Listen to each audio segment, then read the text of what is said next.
Hadithi ya maisha ya Mzee Abeid Amani Karume ni moja yenye kugusa nyoyo na kusikitisha, lakini pia inaonyesha ujasiri, uongozi wa busara na shukrani zisizokoma.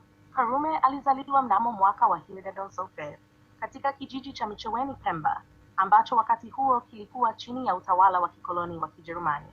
Alikulia katika mazingira ya umaskini na ukandamizaji, lakini hakuacha kutafuta njia za kuleta mabadiliko kwa watu wake. Tangu utotoni, Karume alikuwa mtetezi wa haki za watu wa Zanzibar na alijitolea kwa dhati kuleta mabadiliko chanya katika jamii yake.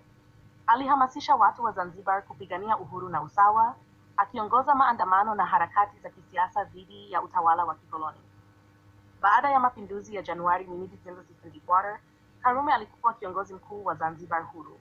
Alijitahidi kuunganisha jamii iliyogawanyika na kuleta maendeleo ya kiuchumi na kijamii. Alitambua umuhimu wa elimu na afya kwa watu wake na akaweka mipango ya kuboresha sekta hizo.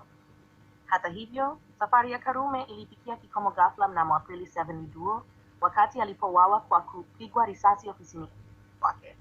Kifo chake kilishtua sana Zanzibar na Tanzania nzima, lakini urithi wake uliendelea kuishi. Mzee Abeid Amani Karume ataenziwa milele kama shujaa wa uhuru wa Zanzibar na kielelezo cha uongozi wa busara na kujitolea kwa dhati. Kupitia jitihada zake za kuleta mabadiliko, aliweka msingi imara wa maendeleo ya Zanzibar na alionyesha shukrani zisizokoma kwa watu wake. Hadithi yake inatukumbusha umuhimu wa kusimama imara kwa haki na uhuru hata katika nyakati za giza na changamoto kubwa.